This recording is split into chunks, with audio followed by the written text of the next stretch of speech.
constitutional amendment you guys denied last year, where Aborigines are Australians. That was a good. Let me finish and I'll put myself. That was a. And please. The sage of the middle order hears about how he half believes and half. Like, if a white man says the N word, it's the worst thing to say, right? If you guys have your guns. If you guys have your guns and there's the N and there's gangs and all this kind of stuff, like that doesn't. But nobody cares. That doesn't happen. Nobody cares. That doesn't happen in my country. My country has no guns. Look, why don't you attack all the American blacks and then see what happens? You know, you can take them if you want. Oh, look, as I said earlier, right? I go into some of these groups on this, and they're all black people. They talk about the Black Revolution. And they go, Steve, the white man, what are you going to do when we take over and kill all the white men in America?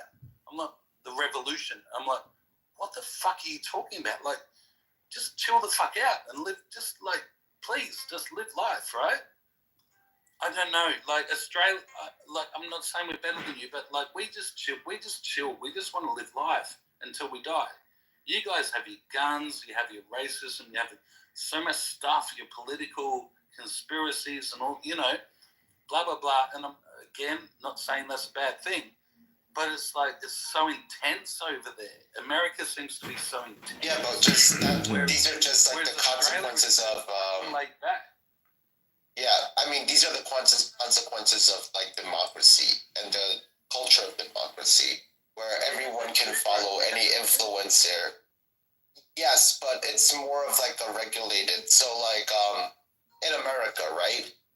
The African American slaves were generally Christian, okay? And once they started in the 60s rejecting, let's say, the Christianity that held them together and made them built them into the American ethos, now that they rejected it, they go looking for new religion, new identities, Nation of Islam, 5%ers, Black Hebrew Israelites, Black Messiah, whatever, Black Jewish Messiah, whatever, Messianic Jews. Like, they're literally just fractionating into hundreds of different identities and looking for a new identity to follow, essentially. Which is sad, you know, how can you be a white man and come into a country and fracture? Yeah, I get it, right?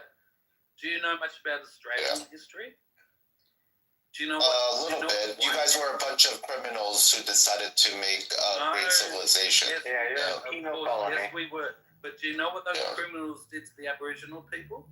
You guys got rid of them. You have no idea. They tried to breed the black out of the country. They stole children. It's called the stolen generation. Up until the year 1973, they stole children from their parents and tried to breed them out to make a white society. Yeah, but that's true. Actually, but isn't that true assimilation though? Like, so the funny thing is, the racist whites were. Just 1 second. Just 1 second. Yeah, that's fine though. But from my perspective, that is actually less racist, because you're saying that these Aborigines can be subsumed under the whites, right? And you can eventually turn them white. That's actually less racist than thinking a group of people are so below you that you could never unite into one group of people. So ironically, from my perspective now, knowing everything about racism and all this history, I would say the least racist group of whites are the ones who did try to integrate people, the natives, into their own genealogy, actually. Because over a long period of time, you would actually unite the two groups into one group rather than have them separate, right? And you would actually get rid of the race problem over a long period of time. You know? And I agree with you. Maybe we can come to a mutual agreement whereby, I don't know, 200-300 years ago, the consciousness of this earth, the discoverers of, you know, nations, were a bunch of fucking assholes that tried to take over lands, and you know, destroy the indigenous people and just do, you know, turn them into slaves in your country, or turn them, you know, try and turn them white in my country. They used to take full pride. Do you understand, Steve? Do you understand though, when whites are trying to educate Native Americans, they're saying that they don't want to just use you as slaves. They actually want to bring you up to the middle class and upper class of whites. Actually, when they educate you, they're doing the opposite. But they're doing the opposite of what you think is like brutal and vicious. Like would be brutal and vicious would be to never teach them. Hold on. Yeah, Steve, I think, I don't know, bro. 200 years ago. 200 Yeah. Today, they're doing the same as what you just explained. Yes. Yes, today, everything's different, right? My government, 2006, apologized to the Aboriginal people. For the stolen generation, we apologize. For doing this, for taking your land, we apologize, right? The second the Prime Minister of my country said that, the Aboriginals got their land back. Okay? The difference here, what I'm trying to say is, it was a disgusting time of history.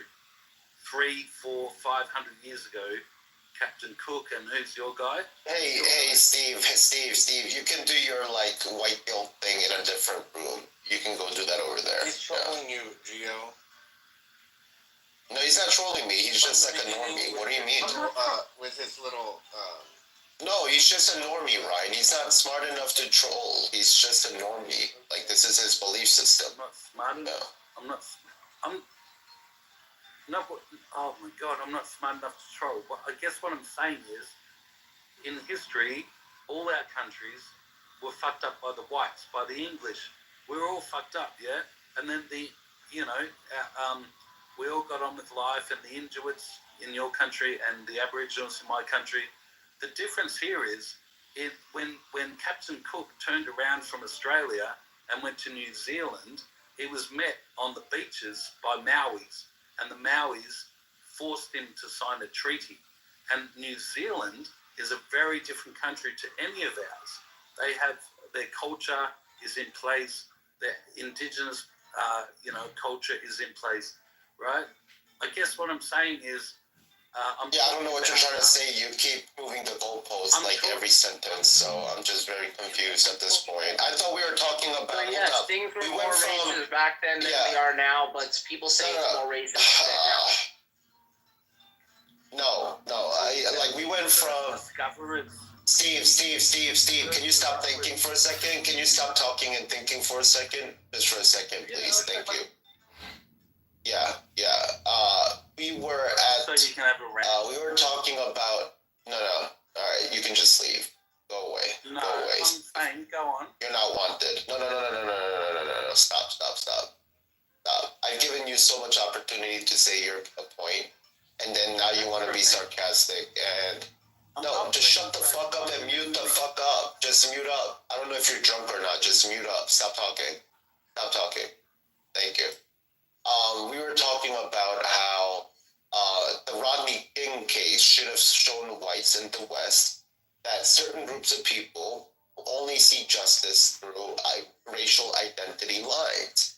So if a black person is guilty, it doesn't matter to them.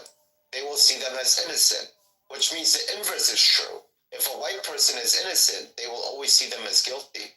And this should have been a warning sign to whites in this country. Like, this is what tribalistic identitarian politics looks like.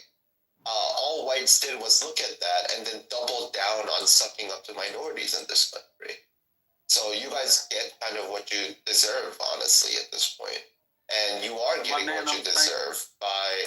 Excuse me, Steve, excuse me.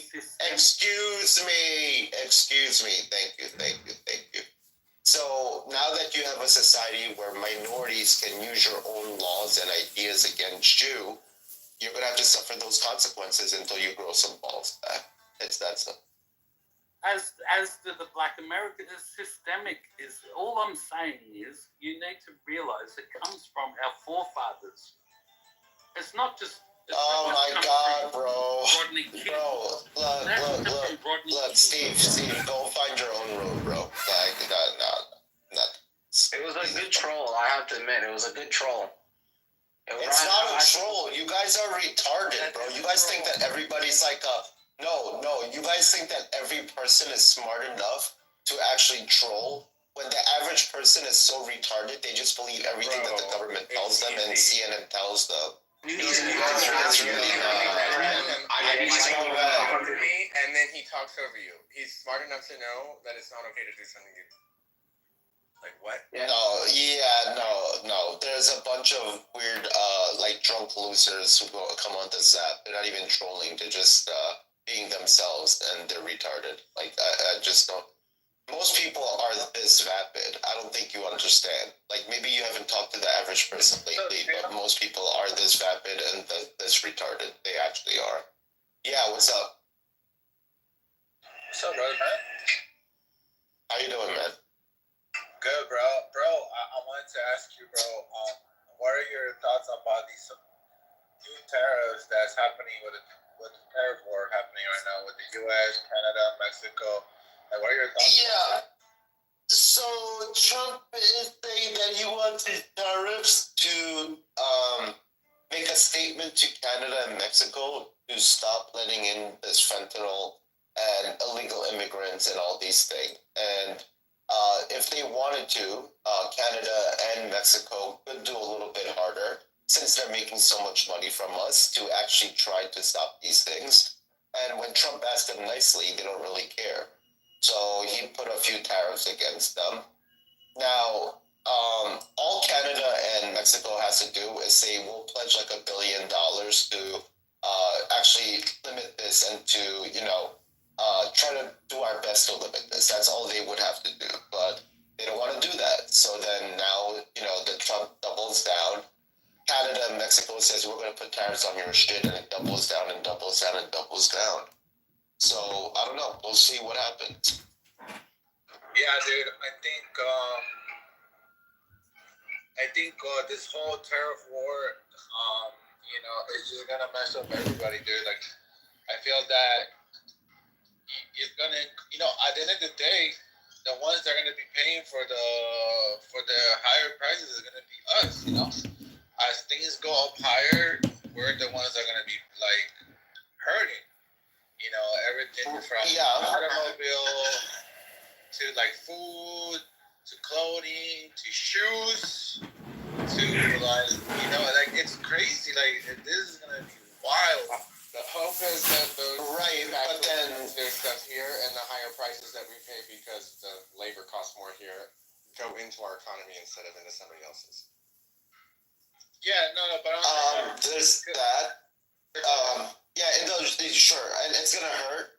And the thing is, though, if you keep thinking in that aspect, in the way that you want cheaper products, then you should be okay with, slave work around the world to make our products cheaper in America, right? So you shouldn't then complain that, all our goods are made by cheap child labor around the world. You should be okay with that.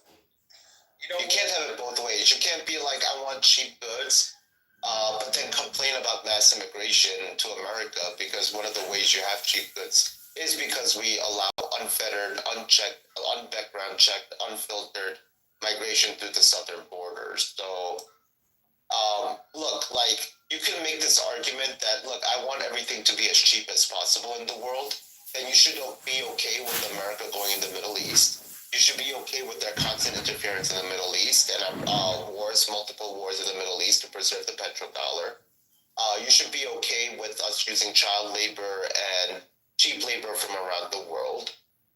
You should be okay with Mexican, illegals making $4 or $5 an hour under the table. You should be okay with all these things, though, to be consistent. Yeah. I feel that, like, obviously there's a lot of things that we are trying to change, right? But I think the way he's doing it, like, unabruptly and so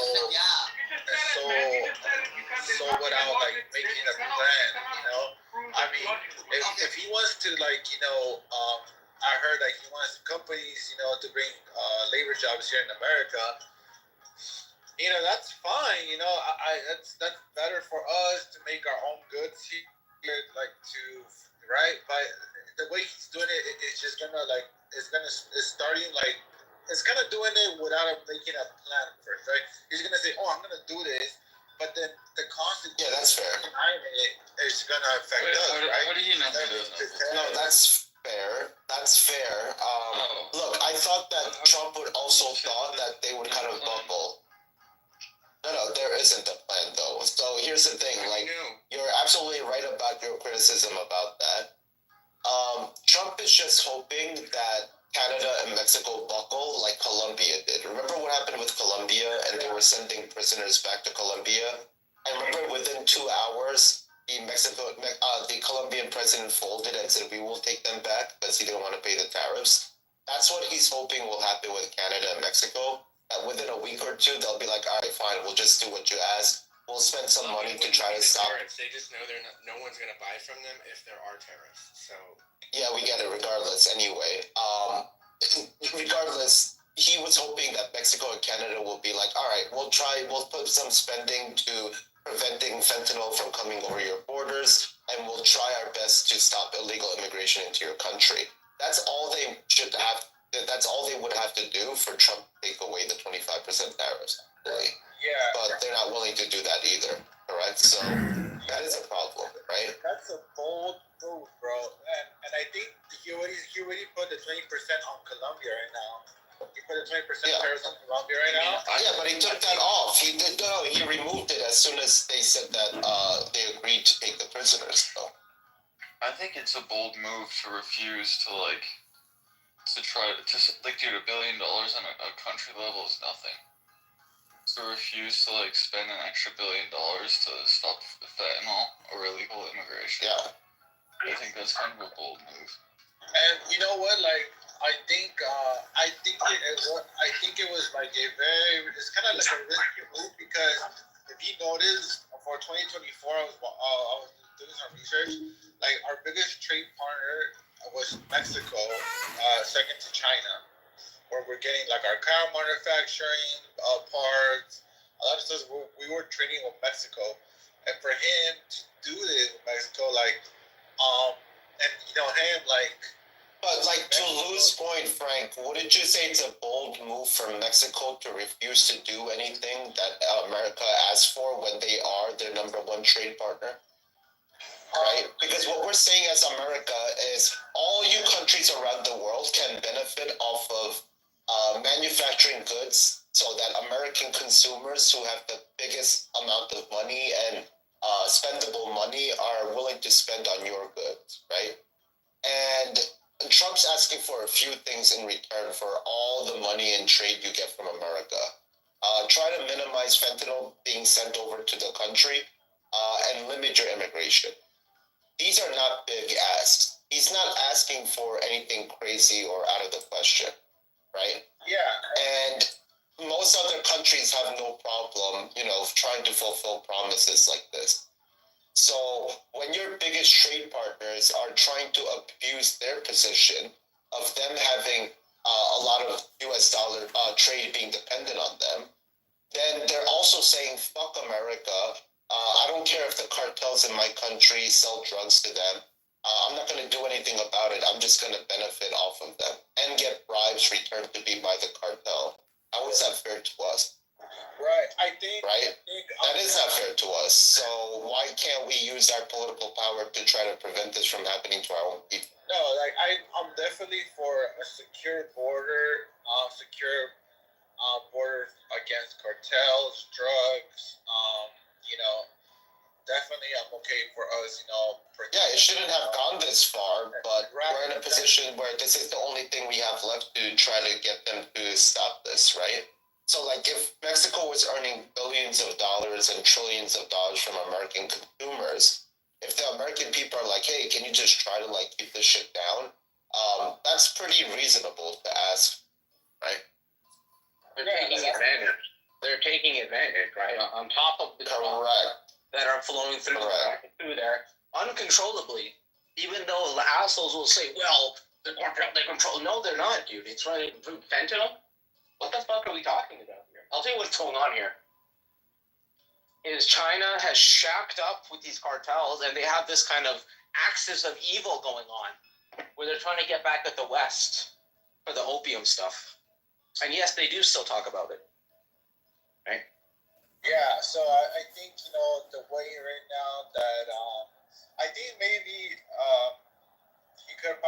little more diplomatic way with Mexico. You could say, hey, why don't we work together to create a safer border and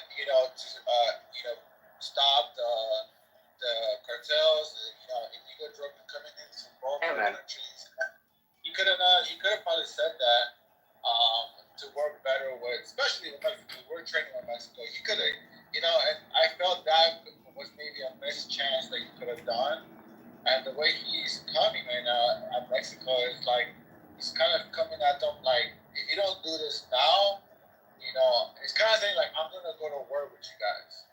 All right. And that feels to Mexico like Mexico is like even the president of her, that she's not gonna want to look like dumb being her woman, their president is a woman, so she's gonna be like no, because she's gonna look stupid, and I just think I don't think it was a. Yeah, but Trump's been asking nicely since 2016, Frank, and they haven't done jack shit. Neither has Mexico. It took Trump to threaten Mexico with higher tariffs for them to stop the caravans coming into our country, and they stopped that shit real quick when he threatened them. So it's only when Trump threatens them that they're willing to do things that we're expecting them to do, like securing their Mexican side of the border. They don't give a fuck. They want to save money. They want to save costs. If they could, they would have America take care of all of that from their end without having to do anything on their end. Right? Just like every corporation, just like every group, they want to maximize and try to spend the least amount of money. Just like EU has been able to suck the nipple of American military, spend all their money on fucking education and look like heroes to their own fucking people as politicians, rather than building up their own military at their own cost and having their own independent military ready for Russia's invasion of Crimea and Ukraine.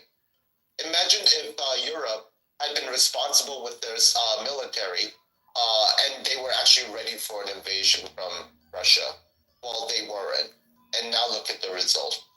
So if this had been an actual invasion by Russia of Europe, without the American military, Europe would be fucked, essentially. Okay? So this is what happens when you can rely on other countries to foot your bill and you don't have to take care of your own military. You become cucks, right? And Mexico is doing the same thing with the southern border. They're getting all the benefits of cartel money, right? Without any of the cost of cartel violence, without any of the cost of all these drugs being sold in America. The cartels won't even sell drugs to their own people. So cartels are basically saying, we don't want to make the Mexicans pumped full of drugs, but we have no problem with American, right? So why would you be okay with that as a major trading partner? Right. Their only like reason. The only reason like they do this because our dollar. They know they can get away with it, and our politicians didn't give a fuck, and they didn't say anything, and they didn't do anything, and they didn't threaten them for the last 20, 30 years. Correct. Yeah. So like I agree with the regulation, and the reason they're doing it because they're trying to get money out that way through our economy. And I think though the move was that we have to create bridges, and it's stupid that we got into this point where we have to threaten to create results. Correct. Yeah. And Here's the thing, though, right? This is how these Latin countries operate. They don't operate by telling them you have to hit them, and they respect that. You got to hit them. That's how it works. So and with the cartels, look at how the cartels warn the politician. They just behead one of the politicians, right? And then all of the region understands that the cartels mean business. Imagine does America have to kill one of your people and put their head on a stake for you to understand? Apparently that is what it takes. And Trump, is not even going that route. He's not even willing to go and kill someone and put their head on the stake. He just wants to economically bully you into submission. And yet he's the bad guy, not the cartel. You see how this works? And don't think it's just ma and pa guys like in the movies running through the border. They're run by coyotes. It's all the cartel guys. They're all low level dudes. Bro, these Americans are not ready for. These Americans are not ready for cartels like entering the United States. Like, I don't think you guys understand that even at our worst era of criminals in America, whether it's the 1920s Prohibition or the 1970s, 80s gangland America, like these guys are puppies compared to cartel violence and cartel like brutality. These people will literally chainsaw off your legs in front of you while you watch. Most black gangs will shoot you from like 30 feet away. What? How would they do that otherwise? No, like instead of killing you and then chopping off your body to dispose of you, they do it while you're alive. I think Ryan is trying to be a smart ass with that. I know he is. That's all he does. Yeah. I don't think, he understood that there's a difference between cutting off your limb before and after your death, but okay. Yeah, but these are nice. This is what happens when you don't know reality and all you do is watch TV. Yeah, this is what happens. You know what it is? But anyway, all this faggot Netflix narcos where everyone thinks these are nice guys and they really did a lot of good stuff and they're really cool with the community and they help that little guy even though they probably killed his dad and they pay for his school. Even though the reason why his dad and his brother is probably just because of them. All this narcos, all this faggot Netflix shit. It's too much faggotry going on. They gotta stop this. Too much of this shit. No, that smart ass thing is like the 90s. Yeah, the smart ass thing is like every teenager being witty and thinking that they're smarter. That's all that is. But all the narco guys are really and they want to be deconstructive and they want to deconstruct everything you say and want to show you how stupid it is when in reality they were just being stupid. It's I don't know, it's immature, man. Not just to you, Ryan Boswell, but you're the symptom of the issue, but you're a good guy nonetheless. It's cute, but I think Sig has the best PTR. That thing is so good. I like to give Gio shit. Hey Gio, Gio. Hey Gio, what are your thoughts about the immigration move that's coming now? How are we gonna sustain, the low income, workforce for our products and stuff like that? Like, where do you see it going, and who's gonna pick up these? Yeah, that's a hard one. I agree with you. This is a hard one. So in the long term, we could be serious and say, in the long term, the answer would be like, all right, we're not doing this birthright citizenship anymore. You can come here to work for a season and go back to Mexico. That would be the best solution to this, honestly. That's what we did before the 1960s with Cesar Chavez demanding that Mexicans be allowed to get citizenship here. Before that, you would have Mexicans come up to do the planting and harvesting, and then they would go back home for the winter, and they would go home with US dollars, which would be a shitload in Mexican money. So even like, you only had to come up 2, 3, 4 times, and you could like save up money for a house if you could, right, in Mexico. So you had a pretty good lifestyle just by working in America and going back to your own country. That's one way of doing it. If liberals were honest about wanting to have cheap labor in America, they should have created 4 or 5 immigrant filtering centers or Ellis Islands, like we did on Ellis Island, along the southern border. They should help fund Texas border security, Arizona, California, all of these states who have to deal with all these immigrants. And you would have them come through legally through that line. But that would cost a lot of money to the federal government that we don't have. So the liberals don't want to do that and spend that money, which is now what we have, like an open border, millions of people crossing, nobody to check, and now we're kind of screwed. So I don't know what the answer to this is at this point, because America, the liberals are right on this, that we are dependent on cheap immigrant labor from the south of the border. Yeah, the liberals, look, like I said, if you want that cheap immigrant labor, do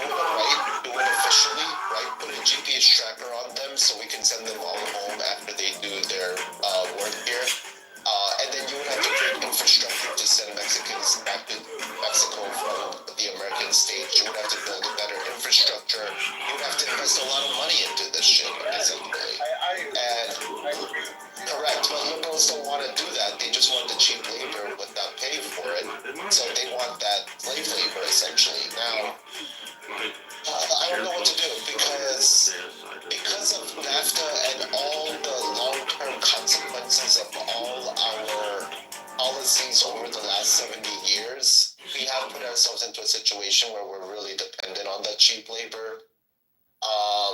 And Chinese labor, so I don't know what to do at this point. No matter what we do, it's gonna suck. The only way out of this cycle is to get rid of the minimum wage in America, bring back muscular jobs in America, bring back factory building, like factories and agriculture, even if it's expensive. But if we went to pre-NAFTA times, at least that dollar would circulate back into America.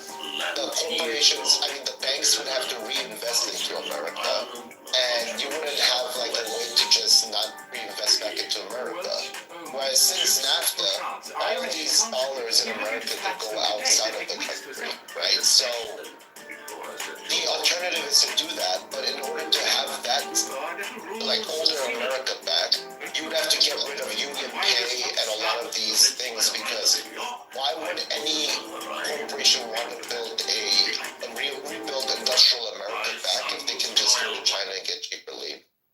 You have to actually stop American corporations from being able to use cheap Chinese labor, essentially. So you would have to nationalize all businesses in America, not in the way that, you know, we're talking about as in like the government takes over them, but they wouldn't be able to invest outside of America, essentially. That's what you would have to do. And then you would have to go back and peel back some union, unions and laboring union contracts and stuff like that. You would have to kind of undo some of that. You would have to undo some labor laws in America, essentially. But that's the alternative. And that is better in the long term, because then you're not relying on cheap labor outside of the country as much. There has to be a better way. But that would also, and then one last thing to that, that would reduce the middle class in America in a lot of ways too. So you would have to be okay with the smaller middle class. And then we could also reduce the size of our government in America. That would also reduce another chunk of our middle class. Yeah, but it would take a lot of sacrifice on our part, a few generations to get back to a position where we don't rely on cheap labor outside of it. Right. Oh, and then you would have to make life so bad that the poorest people have no choice but to be farmers and berry pickers and, you know, cheap labor. Like, because in America, we have such a rich country that even the lower classes refuse to do manual work and cheap work anyway. People that panhandle get all the food and drug money they need. Correct. Why would you want to work as collecting berries in a farm when you can panhandle or get welfare from the government or live off your parents while they work and you just like live in their basement? So Exactly. we're not poor enough. We're not poor enough for people to be desperate to work manual labor. Yeah, I think another way would be like to create work permits for the farm workers. You know, to create, you know, like start as a temporary work permit where you increase the jobs, right? You pay them, and then that at least allows you to hold on to that, you know, lower minimum wage or like worker, and meanwhile we're changing laws one step at a time. No, but like, look, if we just were honest and said that, right, like you're saying, that we're going to bring cheap labor from Mexico for seasonal work, it would be better for us, because we could pay them $3-4 an hour USD, but that's worth a shitload to their country, and we wouldn't have to apply minimum wage laws to them as well.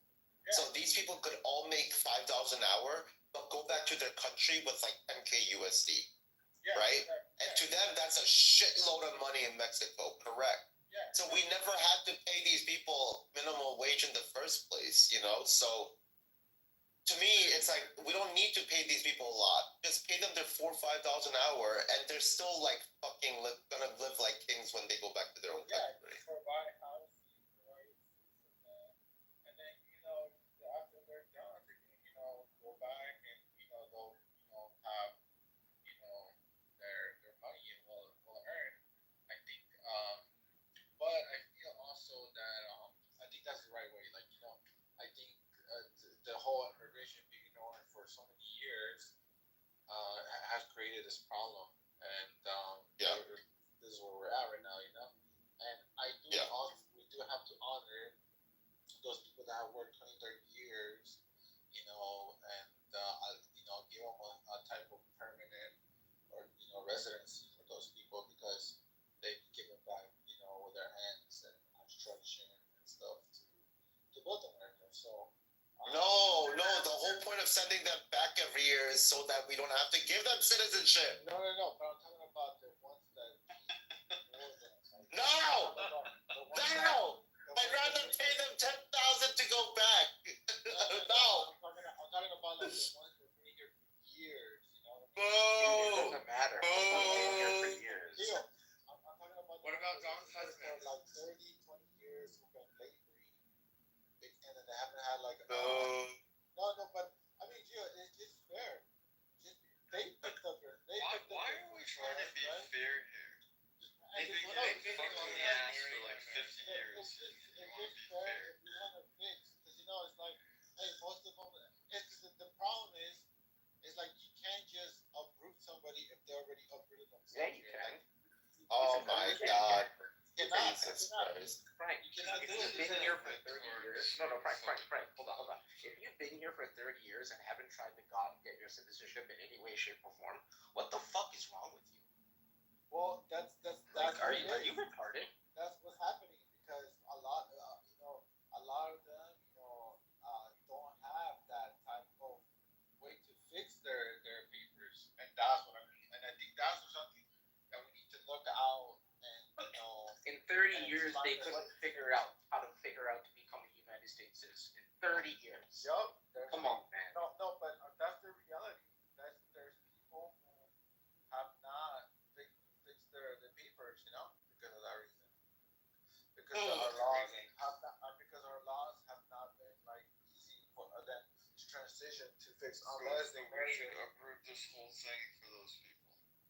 No, We should that's create this huge roadblock. So in 30 years, they were in the country illegally for 30 years. Now we just get an amnesty. All right. well. I mean, that's what Ronald Reagan did, right? It has happened before. Ronald Reagan did that. not like Listen, this I is get not- what you're saying, but This you're is not basically new, saying guys. crime This is has okay, happened crime before. Well, pays. it's around the time United that wages States. stopped keeping up with inflation. Like this has happened before in the United States, right? All right, Frank, you know what we're going to have to do, though? We're going to have to show Mexico what it feels like by sending millions of Americans to raise the inflation of Mexico City so that only white people can live there. So we're going to now have to do inverse immigration. You want open borders? Fine. Let's have open borders. We're going to send all the boomers to go retire in Mexico City who are like, who are not like upper middle class, who make like 80 grand a year. And they're all going to retire to Mexico City. And it's going to get so expensive that Mexicans can't afford to live in Mexico City. No. You know what's so funny, Gio? Here's the balls of the Mexicans. I have to give these people that. They got balls. They got cojones. They are actually hardcore in their immigration. If you overstay your visa as American, they kick your ass out, and they get people to kick you out. They're not so nice on the other end. They want scratches on the face, but they'll stick a finger up your ass. Yeah, no thank you, Frank. You can keep that bullshit. You can keep it right there in Mexico, please. That's a fact. That's a fact. That's hilarious. No, Sorry. but don't worry. Yeah, no, sorry. Don't worry. You know Americans that's will true. now You know abuse that's the Mexican open borders. Don't worry. The Americans You know will now that's true, abuse right? your open borders. And we're going to make it so that no Mexican can afford to live in major cities in Mexico because white people have inflated all the overstay costs your there with the visa. US dollars. As a person in Mexico, they'll find you and they'll fuck you up. And They're then not we'll gonna call give you water, or racist. They're not going to And give then you a nice we'll place call to stay. No, And then we'll call Mexicans racist. Hold up. And then when Mexicans try to kick out white Americans, we'll call them racist and xenophobic for not accepting white Americans in Mexican cities. You know, we'll play the same card. I thought the Mormons owned Mexico. Wait, hold on. We could look that up. But I thought it was a lot easier for Americans to stay in Mexico. For sure, they're not going to leave. They want to live there, retire there permanently. They want to spend their US dollars there, correct? Yeah. So now you're going to have inflation go up in Mexico. No Mexican's going to be able to live in Mexico because the condo prices will go up to like 1,500 USD. Now you'll have to deal with what we have to deal with in America. Listen, Frank, on a moral scale, I get you for not wanting to uplift people's lives. I get it. I get it, dude. Like, I understand it. You lived there for 40 years, 30 years, you have a kid, whatever. What I get it. You want to uproot it. They shouldn't have been there to begin with, dude. It was illegal to begin with, and they knew they were playing with fire. They knew it. There's nothing wrong. They knew it. They had 40 years of doing illegal stuff. That's a good run to me. It's a pretty good run to me, man. No. And bro, you're like letting all these immigrants take college-age kids jobs that college-age kids could be doing and giving it to immigrants.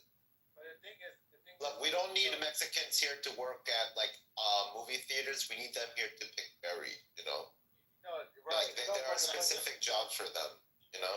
Creating a more infrastructure to protect our immigration in America, right? A more Bro, we have to spend like 30 years, 40 years of not spending any money. That's a lot of money we're gonna have to spend, right? On top of welfare, on top of Social Security that we haven't funded, on top of rebuilding a lot of infrastructure in America, on top of all the personal debt and national debt we have. It's a lot of money we don't have for fun. You know, I think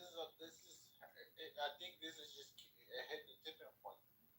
You know. Yeah, it just we spend too much money. We have too much mandatory spending bills, and we have no way of paying back our debt anymore. Exactly. This is it. It's over. It's over. Exactly. So that's what I'm saying. It's over. So I feel that This is like the suburban like daughter spending her daddy's credit card, and she doesn't even realize that like she spent her parents into being broke, right? And they couldn't pay their mortgage anymore, and the mortgage is now getting taken by the bank, and they're seizing everything, and the daughter doesn't realize that her spending like $100,000 a year for the last 10 years created this mess. But that's where we're at. The Democrats were like the white girl, suburban girl, who just like spent her daddy's credit card every day without thinking about it, bought an island here and there, blah, blah, blah. Decided to pay for all the bills of all the poor people in their county, and now their dad is broke.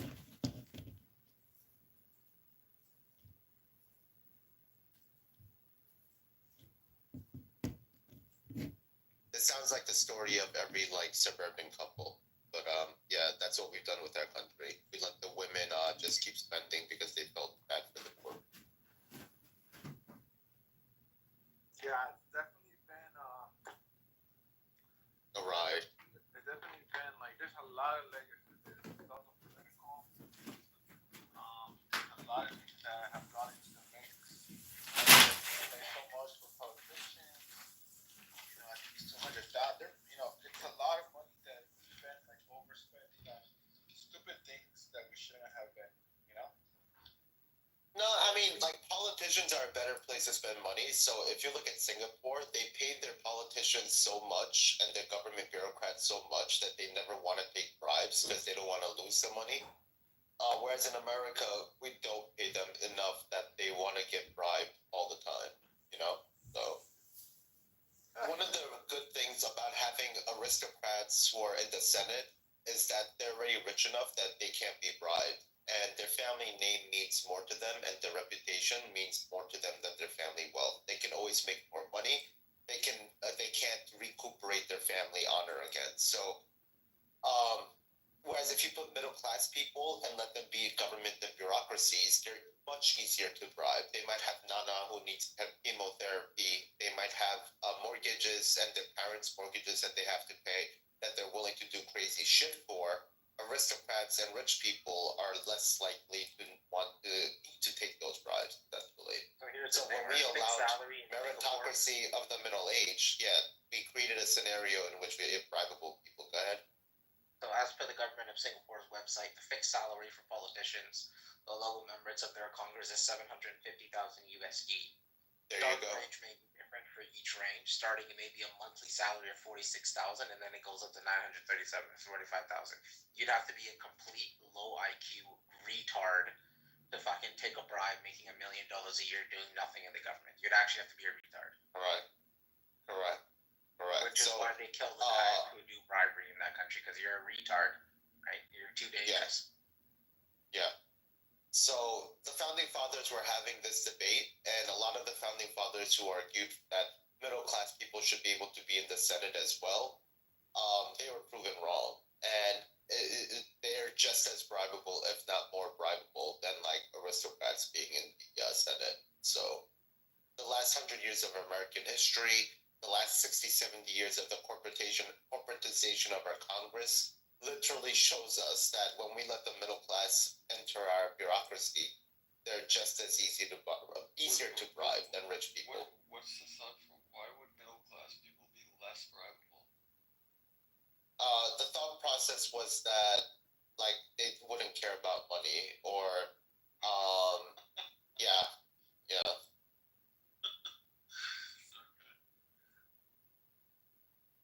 That you're making the position about money if you pay them too much. Also, that was another argument. Yeah. And we need. I heard someone say this quote, and it's like, it's kind of, at first it sounds wrong, but it's like, we need more millionaires entering politics, not exiting politics. Correct. But in a democracy, these people don't want to. Oh, 1 second. So this is Trump talking about this when he was 34. And someone asked, will you run for president? And he gives the exact same answer that I've told you about with Phil. He gives the exact same answer. Here we go. For some people, the ultimate goal in life has been becoming the president of the United States. Would you like to be the president of the United States? I really don't believe I would, Norman, but I would like to see somebody as the president who could do the job, and there are very capable people in this country. Most people who are capable are not running for office. Most men are frightened of politics today. It is a shame, isn't it? Yes. It is a shame. The most capable people are not necessarily running for political office, and that is a very sad commentary on the country. They had major corporations and they had this and that, but they are not running for political office. Why wouldn't someone like yourself run for political office? You have all the money that you possibly need. You've accomplished a great deal, even though you are only 34.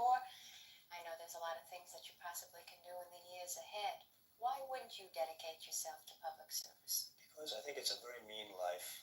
I would love and I would dedicate my life to this country, but I see it as being a mean life, and I also see it that somebody with strong views and somebody with the kind of views that are maybe a little bit unpopular, which may be right, but may be unpopular, wouldn't necessarily have a chance of getting elected against somebody with no great brain but a big smile. And that's a sad commentary for the political process. Television, in a strange way, has ruined that process, hasn't it? It's hurt the process very much. I mean, the Abraham Lincolns of the world. Abraham Lincoln would probably not be electable today because of television. He was not a handsome man, and he did not smile.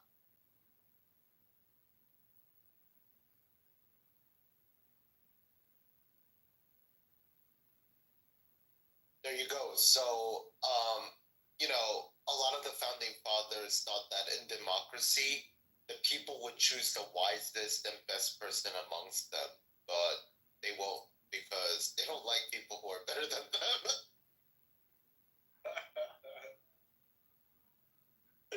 They would rather pick the pretty boy, or someone who has a good smile rather than someone who's right.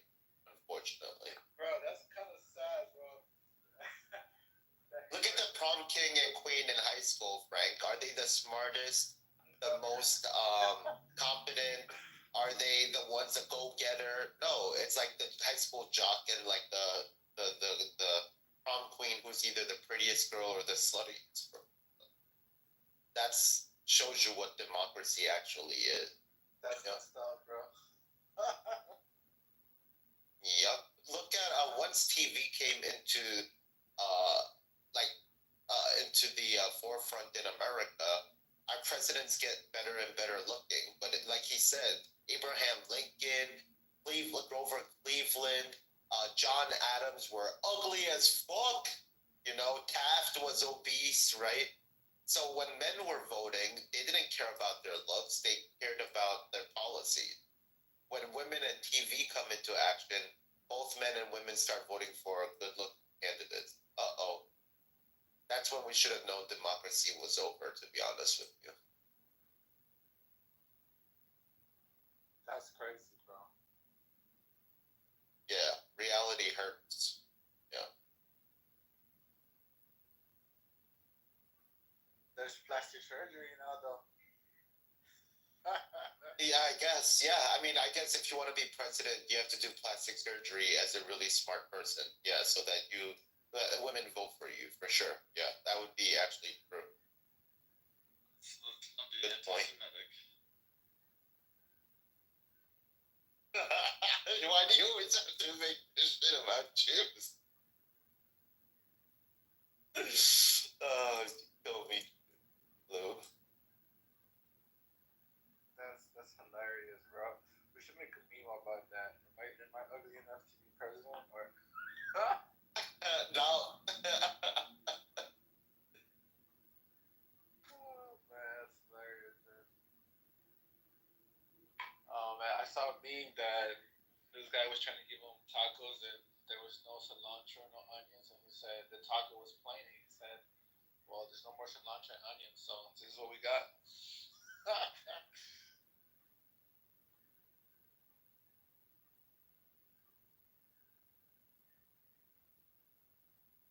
I mean, all Canada and Mexico, back to like the Canada-Mexico thing, all they have to do is bow to Trump and say, sorry, we fucked up. You know, we'll do our best. That's all they have to do. And Trump would be like, all right, guys, you know, I'm just fucking around.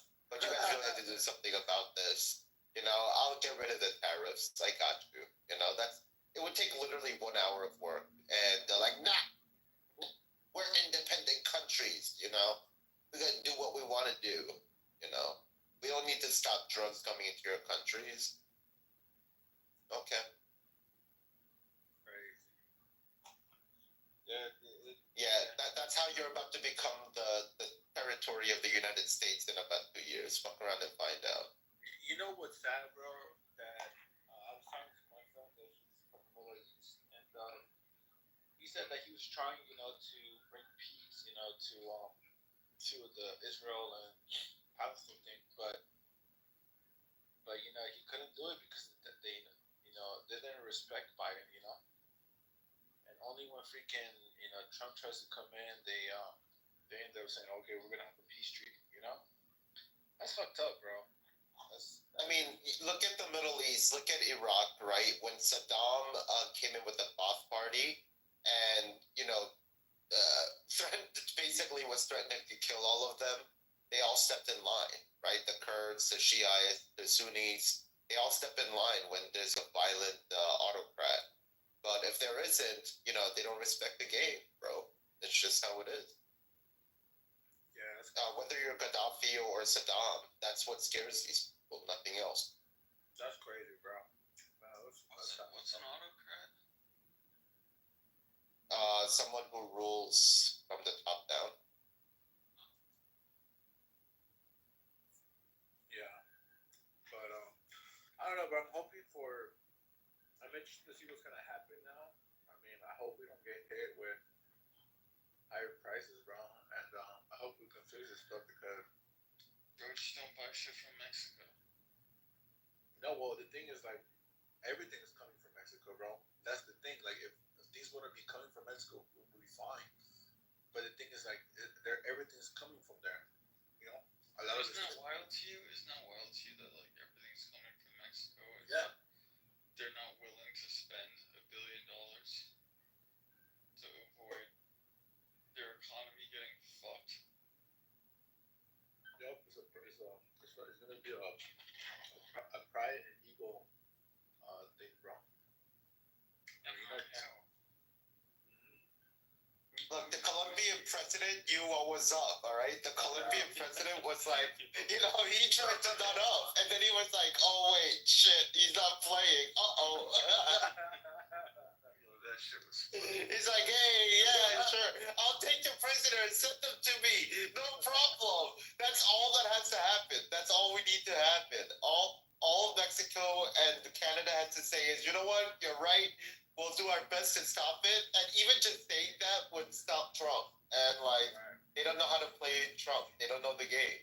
Yeah. Yo, that guy was willing to send like his own private jet. Yeah. Like, I want to send my boats.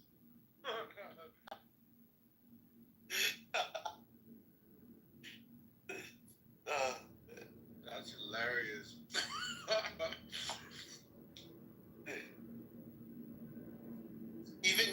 even the whole Greenland thing, like Denmark actually promised to invest $2.5 billion into Greenland. So who won from Trump like trolling Greenland and Denmark? Greenland won. They just got $2.5 billion for free just by Trump name dropping them, you know? And Denmark decided to put Greenland as bigger on their coat of arms too, actually, to revivify the fact that they are, you know, Greenland's colonizer, right? So, you know, the irony here is that Greenland won from Trump trolling with Greenland, right? Greenland just got $2.5 billion worth of investment from Denmark. And then even Canada said that they're going to start investing in Greenland too. That's crazy, bro.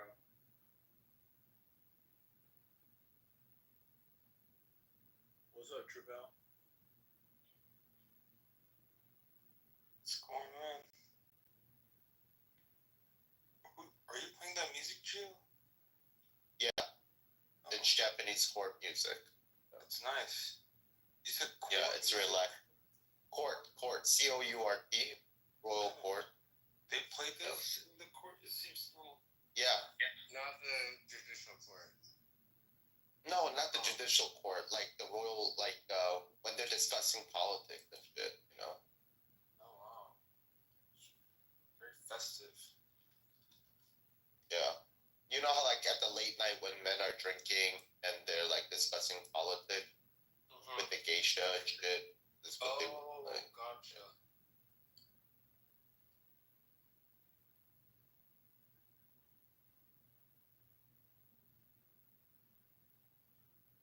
I love this music, bro. It's nice and soothing, Jill. Hell yeah, bro. Yeah, bro.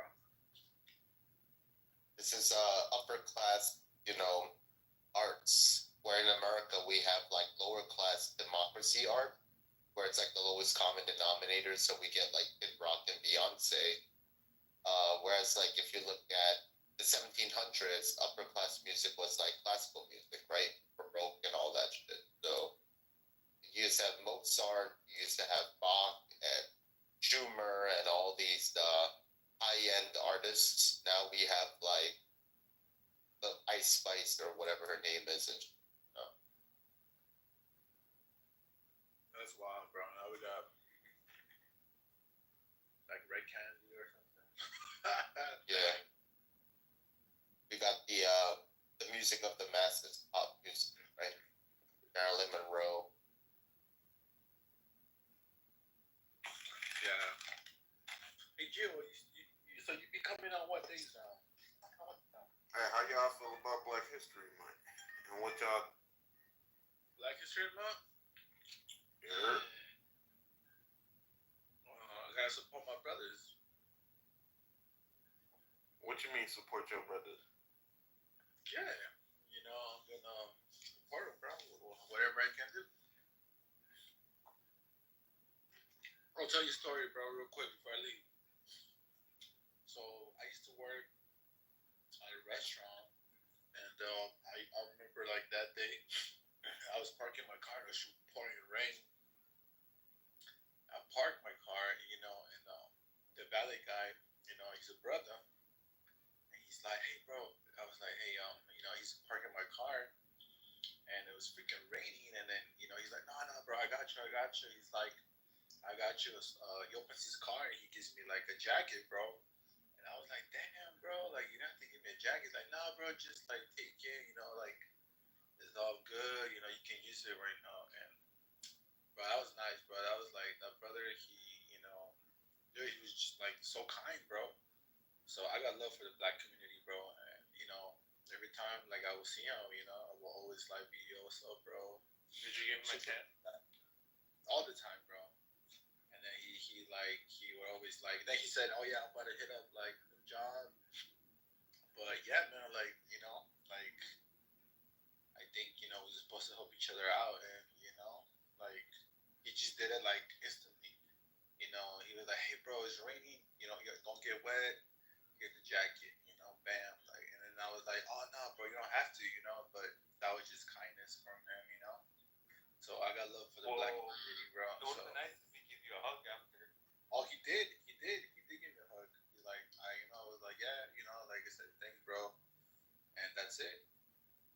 jacket was stolen, bro.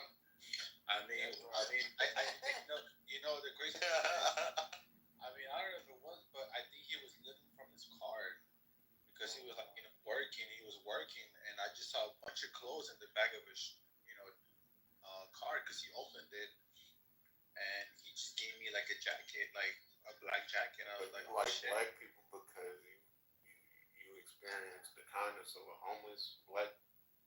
I'm not saying he was homeless. That's I'm just not saying, a black dude thing. That's a homeless person thing. I don't know if he was homeless, but I don't know if he was. They give everything away. I'm just talking about his character, bro. You know, he was just like, you know, I mean, I'm not saying he was homeless. I'm just saying he offered me his jacket, but that was the kindness of a brother, and that's it. I'll leave it right there. But hey, it's been good, y'all. Hey, Joe, it's always good to talk to you, my brother. And Yes, sir. I'll catch you next time, brother. Good talk, bro. Good talk. I like the talks, bro. Catch you on the flip side. Later, y'all. Take care, y'all. Yeah, that guy was definitely racist. No, I'm just fucking around.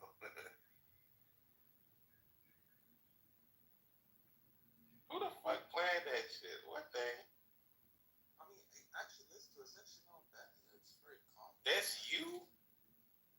No, it's not me. Somewhere he said, listen to it, it's calming. It's not. What the hell? I don't know. I think it kind of fits your profile pic. Very chinky picture of. Oh, wow. I didn't think about that. Looking chinky as fuck in that picture for sure. A lot of black people got, genetic effects like that. Oh, here we go again. Yeah. Uh-oh. Why do you, what do you find calming? Masturbation. Yeah, I bet. Oh, wow. Coomer. I wasn't nut. I'm calm, man. Like, everything. Right. Yeah. What were we talking about before we got into this? Mexicans. Sure. Oh yeah. Let me play the debate between. Yes. Let me play the argument for why if politicians should be paid more or less money, right? Like, yeah. Give me 1 second. There's a good argument. Later in the convention, Morris revealed his concerns more clearly, laying their distinctiveness and pretending that they were no different from the common people. The American gentry, said Adams, actually exerted more influence over their society. Because the few gentry derived their support from the same source, the new state constitution. The new state constitution source and affects the new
me just get to the part about how much they paid them. Certainly Adams, more than any other American leader, clung tightly to the traditional theory that underlay the English Constitution. All history was full of examples of the people robbing and plundering the rich. If the people could be represented twice, why couldn't they be represented in a strong Senate? But his idea of what the Senate was supposed to stand for was broader than simply protecting.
In '02.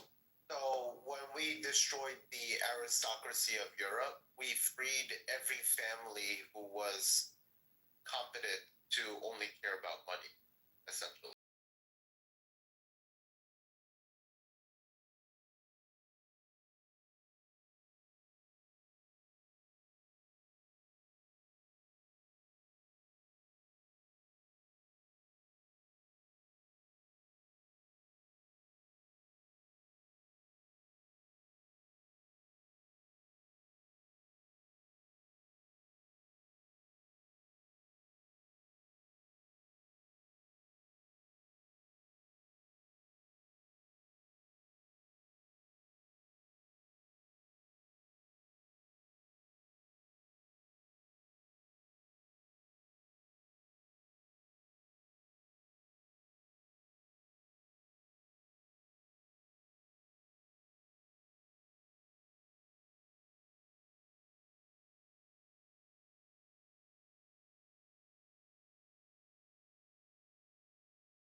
That's right.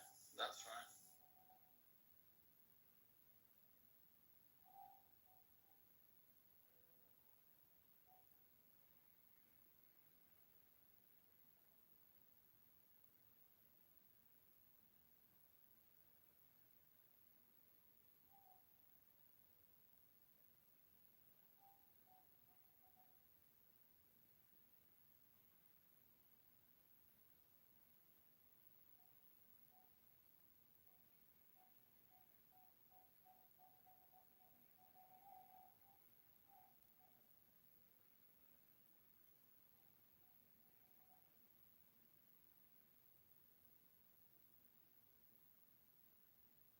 Hello?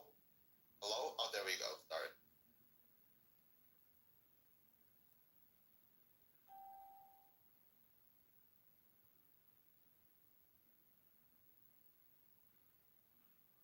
Hello, hello, hello? You hear me? Yes, hello. Oh, there we go. Sorry. All right. So you heard him say that he wanted to make sure that the middle class could go into service as well, and that you needed to pay them for that. But we've done that, and because we don't pay them that much money, it's easier to also bribe, right? We've seen what corporations do with our elected officials. They go from making no money to being millionaires. Nancy Pelosi's a great example of, right? So unfortunately, by him thinking that we should bring some more middle class people into the bureaucracy, you had them fighting for the interests of the moneyed aristocracy, right? The aristocracy of wealth. And one of the problems is that once you get rid of the aristocracy of values and virtue, you the thing that arises out of that is an aristocracy of wealth, and that is the whole thing. So every aristocracy of the past, they were trying to prevent the aristocracy only being of money, essentially. So they would add in Catholic virtue, bravery, honor. Like these were all currencies that the upper class changed from money to these kinds of values. And the alternative is once you get rid of this aristocracy of virtue, of honor, of all these other values, once you get rid of that aristocracy completely, what happens is you get a free market of aristocracy of wealth and money. That's it. Where everybody just judges each other on money. So the unfortunate thing in America is Adams is expecting the richest people in America to serve in the government, serve as presidents of colleges, universities, and he's hoping that they will all be virtuous men. But unfortunately, what he sees repeatedly is that they only care about their own money and they only care about their own because there are no virtues to unite these aristocracy, the wealthy in your society, so that they care about something other than. And by creating a liberal society where you're freed from these obligations of aristocracy, the only thing you have to judge each other by at that point is just money. So even though he's trying to prevent money from getting into the Senate and the electoral process in America, that is the only thing that determines anything in America. So this very system that was created to prevent corruption ends up just multiplying corruption across the board. And now any person with money can influence politicians. Whereas in the past, if you're an aristocrat in England and you're working in government, your family's probably worth so much money, any bribe would have to be millions of pounds. Whereas in America, now that number is less and less and less because now you have middle class people in these positions in government. So it's actually made it easier. Also, if you were a nobleman and you found out that another noble family was getting bribes from the French, you would want to expose them because you want to take over their in the status higher. So there's incentives for different noble families to rat each other out if they find out that they're being openly corrupt. So, all these things that we thought were going to be gone. All this type of corruption that we saw in older societies, we didn't get rid of them. We just multiplied. And another example of this is, let's take away the moneyed interest. Who influences American politicians? Well, in the 1790s, a lot of the founding fathers were still pro-French Enlightenment and pro-French Revolution, like Thomas Jefferson, and a lot of the Democrats at the time, that they were trying to be more French-like. And the American people, after a while, sniffed this out and think, why do you guys care more about French interests and our treaties with France than our own American?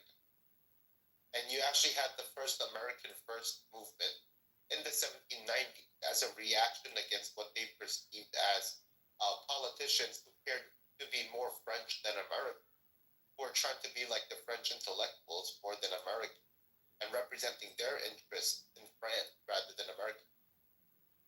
So in the American system, you can't stop your elites from appealing more to French interests or to money than support. And it's basically a free-for-all of all these.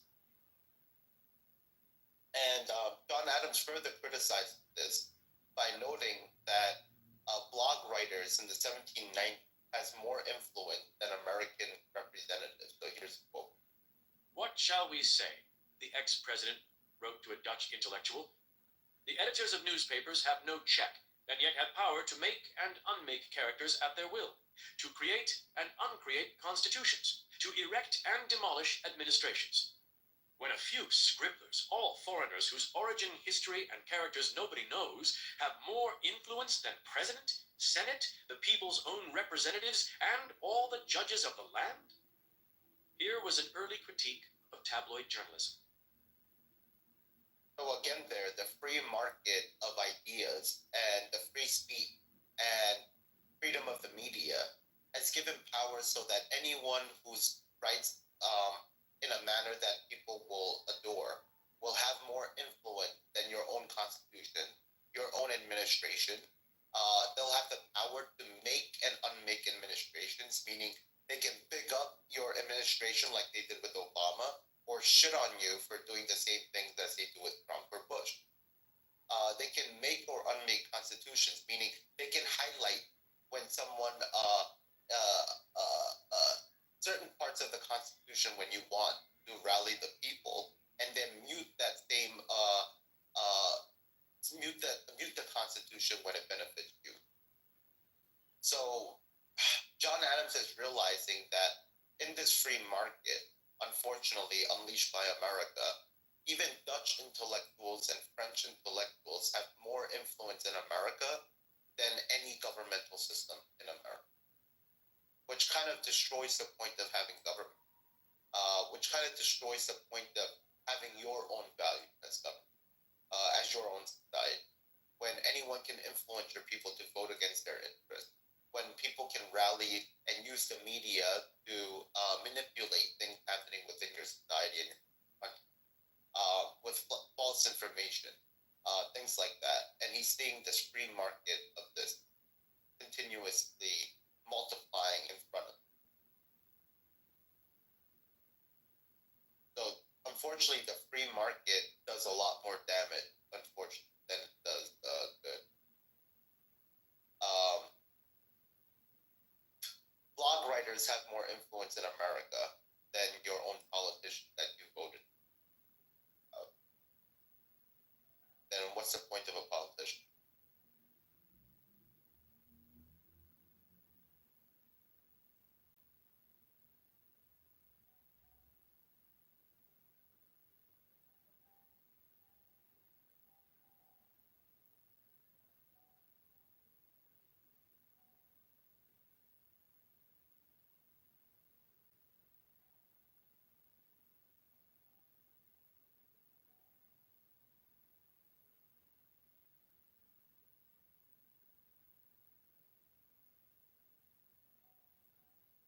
It's not playing. Yeah, give me 1 second. Chapter 7. Yep.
I'm gonna pause that real quick and just play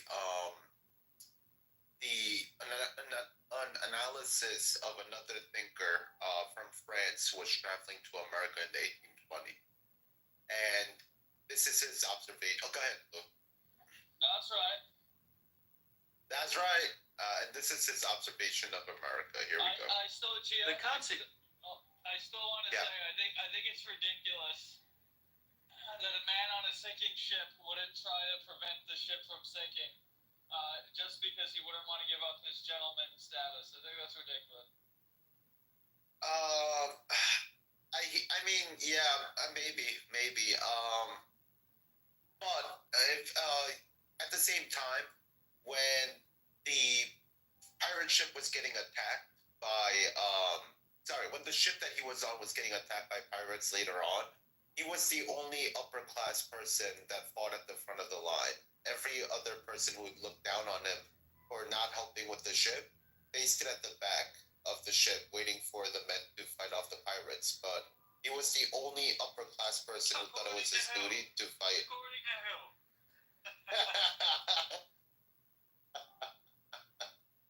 So he was willing to put his money where his mouth is and fight at the front of the lines with these sailors to raise their morale to win the fight, actually.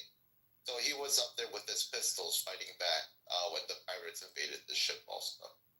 Alright, so this is Tocqueville, and this is his analysis of America once he traveled here and got to see America for about a year and a half. Here we go. The consequence of this has been that the democratic revolution has been effected only in the material parts of society, without the concomitant change in laws, ideas, customs, and manners which was necessary to render such a revolution beneficial. We have gotten a democracy, but without the conditions which lessen its vices and render its natural advantages more prominent, and although we already perceive the evils it brings, we are ignorant of the benefits it may confer. While the power of the crown, supported by the aristocracy, peaceably governed the nations of Europe, society possessed, in the midst of its wretchedness, several different advantages which can now scarcely be appreciated or conceived. The power of a part of his subjects was an insurmountable barrier to the tyranny of the prince, and the monarch, who felt the almost divine character which he enjoyed in the eyes of the multitude, derived a motive for the just use of his power from the respect which he inspired. High as they were placed above the people, the nobles could not but take that calm and benevolent interest in its fate which the shepherd feels towards his flock, and without acknowledging the poor as their equals, they watched over the destiny of those whose welfare Providence had entrusted to their care. The people, never having conceived the idea of a social condition different from its own, and entertaining no expectation of ever ranking with its chiefs, received benefits from them without discussing their rights. It grew attached to them when they were clement and just, and it submitted without resistance or servility to their exactions, as to the inevitable visitations of the arm of God. Custom, and the manners of the time, had moreover created a species of law in the midst of violence, and established certain limits to oppression.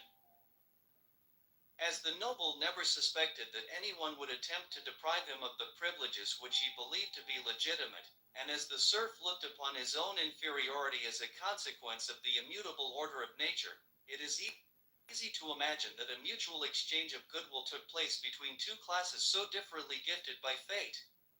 Inequality